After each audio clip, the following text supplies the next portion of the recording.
अच्छा, वो जरीफ साहब का फोन आया था। वो इस माह की 22 तारीख को मंगनी करने का कह रहे थे। क्या बड़ी मंगनी का बोल रहे हैं? अरे बेगम, बड़ी क्या, उनकी 4 बेटियां और उनके ससुराल वाले और जरीफ साहब और बच्चे, ये सब मिला के तकरीबन 50 तो बन ही जाते हैं। और अगर उनके कुछ अजीज़ो अकारब और आ गए तो 70, और अगर हमने अपने कुछ रिश्तेदारों को बुला लिया तो ये तकरीबन 100 के करीब तो बन ही जाएंगे। वो बोल रहे थे कि इकट्ठे मंगनी की रस्म कर लेते हैं और खर्चा आधा आधा कर लेंगे। क्या आपने मना क्यों नहीं किया उन्हें? हमारे तो टोटल मिला के कुछ 15-20 लोग ही होंगे और उनके 80 लोग। कसम खुदा का, और वो भी खर्चा आधा आधा। ये एहसास तो उनको होना चाहिए, सोचना चाहिए उन्हें कि उनकी तो इतनी बड़ी फैमिली है। और करें अपनी बेटी की इतनी बड़ी फैमिली में शादी, लग पता जाएगा आपको। हाँ, अरे कुछ नहीं होता बेगम, अल्लाह सब पूरा कर देगा। तुम मंगनी की तैयारी करो, और हाँ, कल तुम किसी टाइम ताबिश की माँ से फोन पे बात कर लेना। कोई सलाह मशवरा करना हो तो सलाह मशवरा कर लेना उनसे। अक्ल से काम ले सिद्दीकी साहब। अगर मैंने उनको फोन किया ना, उनसे सलाह मशवरा किया, तो फिर इतनी बड़ी लिस्ट मिल जाएगी हमें फरमाइश की। कोई जरूरत नहीं है उनसे बात करने की। मैं तो बस इस मामले में खामोशी रहूंगी। आप ही रखें अपने जरीफ साहब से कांटेक्ट इस मामले में। अरे बेगम, हमारी एक ही बेटी है, अगर उसके भी हमने चाव और अरमान पूरे ना किए तो क्या फायदा हमारे माँ बाप होने का। हमारी बेटी का कोई ऐसा अरमान नहीं कि उसकी इतनी बड़ी मंगनी की जाए, फजूल खर्चा। अरे बेगम, हमारी बच्ची बड़ी नेक और साले है। हालात को देखकर उसने ज्यादा की फरमाइश ही नहीं की। न तो आजकल की लड़कियां, तुम्हें पता है उनके कितने अरमान होते हैं। और तुम भी तो एक औरत हो ना, सच सच बताओ, क्या इस उम्र में तुम्हारे अरमान नहीं थे? अल्लाह ताला आपको इतनी हिम्मत दे कि आप आफी की तमाम ख्वाहिशों को पूरा करें। किसी किस्म की मेरी बेटी को कमी महसूस ना हो, हमेशा खुश रहे, आबाद रहे।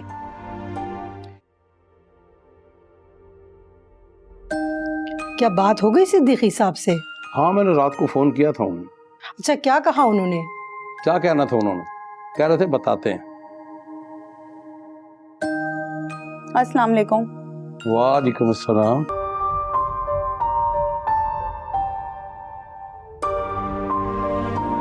अरे बेटा, सुबह सुबह खैरियत? फारूक कहाँ है?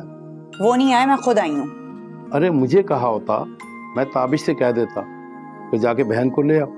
अरे कहाँ की बहन? मंगनी कर ली, बहन याद नहीं आई? वो तो खैर भाई है, गिला तो मुझे आप लोगों से है। मंगनी के बाद मेरी याद नहीं आई?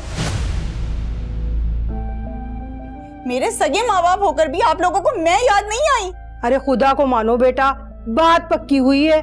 मंगनी कहाँ, तुम तो बात का बतंगड़ बना रही हो। ठीक ही तो कह रही हूँ।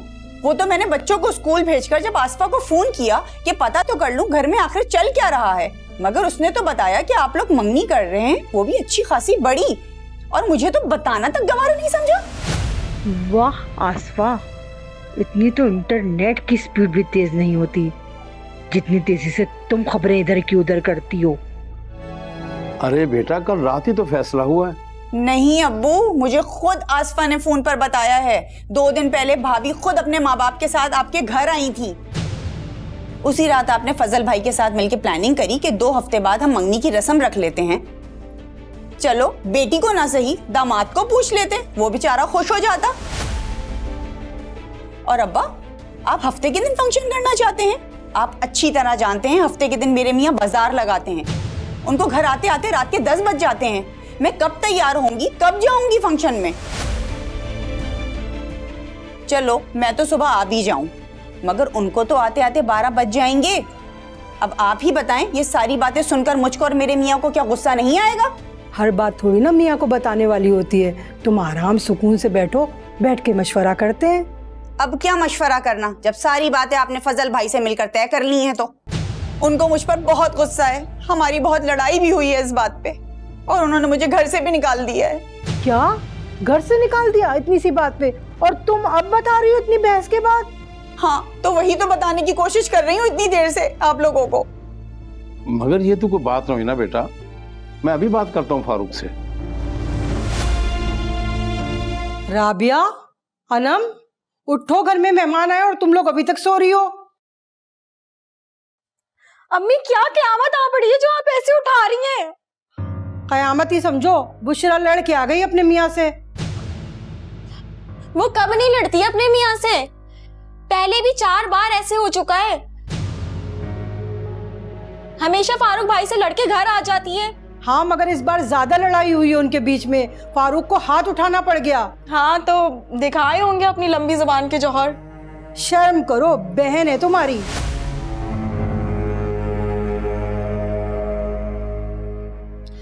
तो यहाँ कम लड़ती थी वो शादी से पहले मुझसे?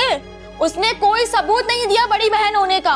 हमेशा अब्बू के सामने मुझे झुकाया है, मुझसे माफी मंगवाई है।